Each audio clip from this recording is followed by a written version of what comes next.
খাবারের খোঁজে বের হয়েছি রাস্তায়।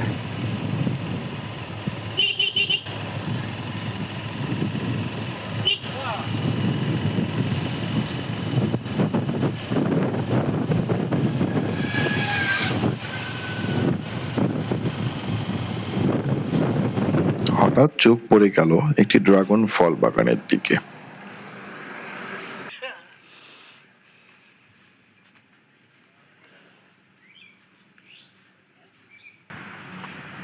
বাগানে ঢোকার পথে নদীর উপরে দেখলাম একটি বাঁশের সাঁকো।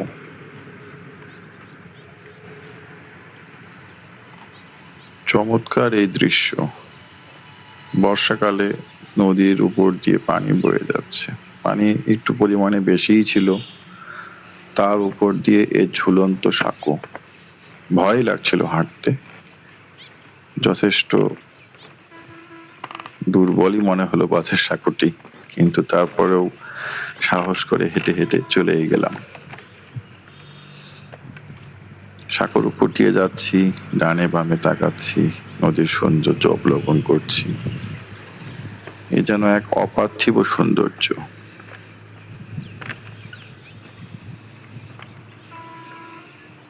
গ্রাম ছাড়া এই সৌন্দর্য দেখার সৌভাগ্য মনে হয় না অন্য কারো হয়। গ্রামে যারা আসেন তারাই এই সৌন্দর্য অবলোকন করতে পারেন।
সাঁকো পেরোতেই আবার একটু পিছনে ফিরে তাকিয়ে দেখি কি সুন্দর এই সাঁকো নদীর উপর দিয়ে স্থাপন করা হয়েছে।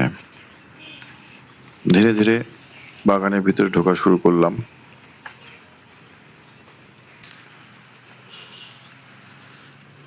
বাগানের মালিকের অনুমতি ক্রমেই আমরা ভিতরে ঢুকেছিলাম। বিশাল বিস্তৃত জায়গা জুড়ে এই বাগান। চলুন ভিতরে গিয়ে একটু দেখি।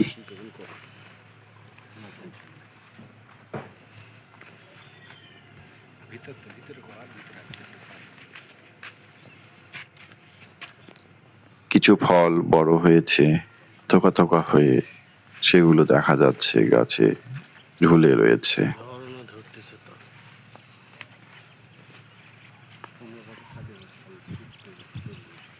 এখনো সেভাবে সবগুলো গাছে ফল পাকা শুরু হয়নি, হয়তো বা আরো মাসখানেক সময় লাগবে।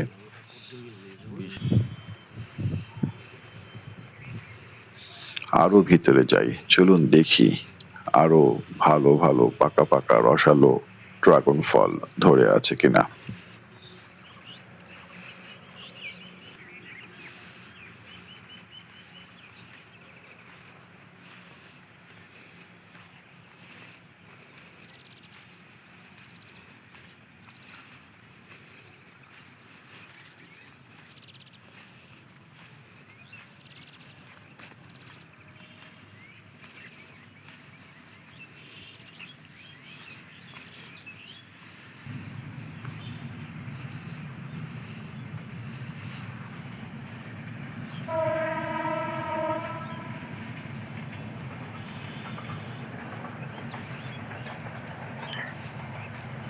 জীবনে প্রথমবারের মতো এত কাছ থেকে ড্রাগন ফল দেখার সৌভাগ্য হলো, গাছের মধ্যে যেগুলো ঝুলে আছে। এমনিতে তো ফলের দোকানে দেখাই যায়, কিন্তু এভাবে গাছে ঝুলে থাকা সচরাচর চোখে পড়ে না। আর আমাদের উত্তরবঙ্গের এই দিকটাতে ড্রাগন ফলের চাষ খুব একটা বেশি হয়ও না।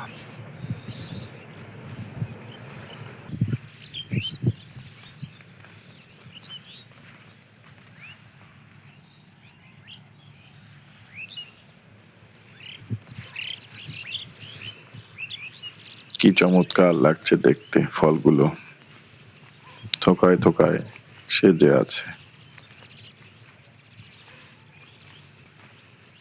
সব ফল পাকলে মনে হয় দেখতে আরো বেশি সুন্দর লাগতো।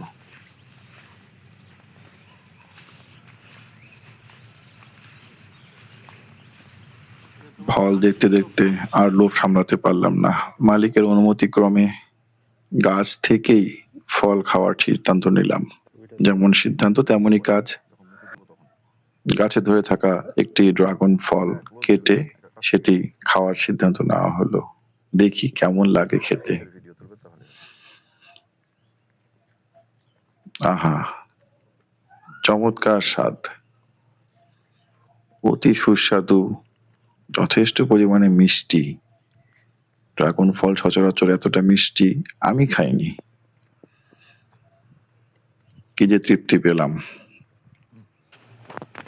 আমার সাথে থাকা ভাইয়েরাও এই সুযোগ হাতছাড়া করতে চাইলেন না। ওনারাও গাছ থেকে ফল নিয়ে খাওয়া শুরু করলেন।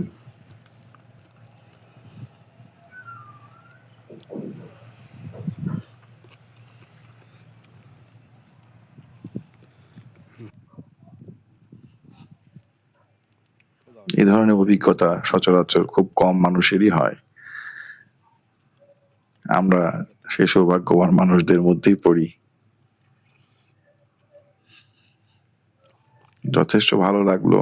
এই অভিজ্ঞতা আসলে ভোলার মতো নয়।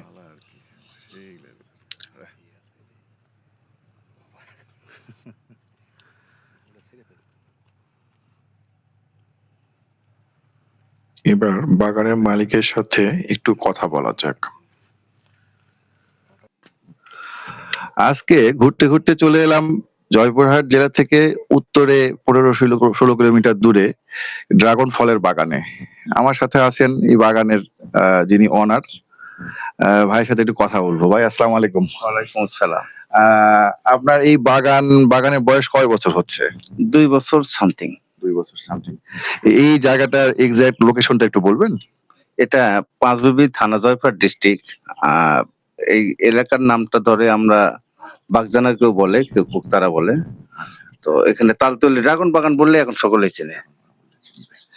আচ্ছা, আপনার এখানে জায়গা কতটুকু আছে?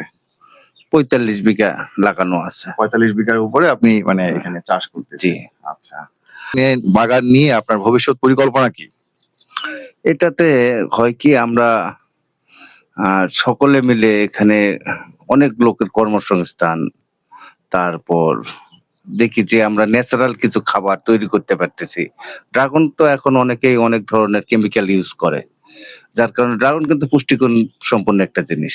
এটা যদি কেউ ভালোভাবে ন্যাচারাল ভাবে করে, আর এটা যদি কেউ খায়, তাহলে ওইগুলা আর কেউ খাবে না।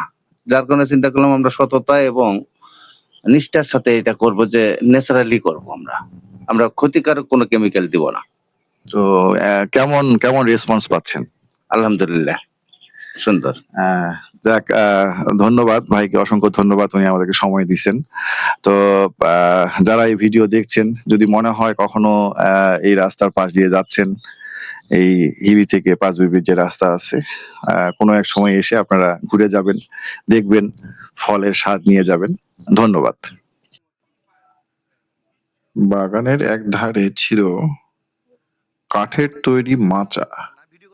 সিঁড়ি দিয়ে উঠতে হয়। তো সেখানে উঠে মনে হলো যে একটু চারপাশটা ঘুরে দেখি, ক্যামেরা দিয়ে শুট করলাম। চমৎকার এ দৃশ্য।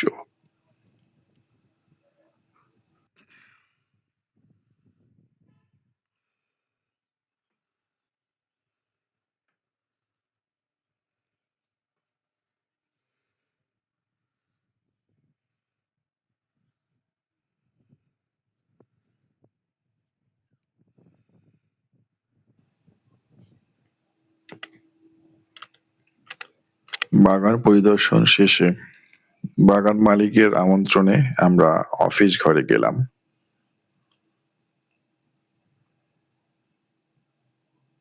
উনি নিজ হাতে আমাদের একটি ড্রাগন ফল কেটে খাওয়ালেন। আমার কাছে গাছ থেকে খাওয়ার সময়টি বেশি উপভোগ্য ছিল। আর জাতের মধ্যে মনে হয় যেটা সাদা হয় সেটার থেকে রঙিন ড্রাগন ফলটি বেশি সুস্বাদু হয়। এই ছিল আজকে আমাদের ড্রাগন ফল বাগান ভ্রমণ। যদি মনে হয় কখনো আপনারা এদিকে এলে ঘুরে যাবেন, এই রইল ঠিকানা। ধন্যবাদ। দেখা হচ্ছে আবার পরের ভিডিওতে।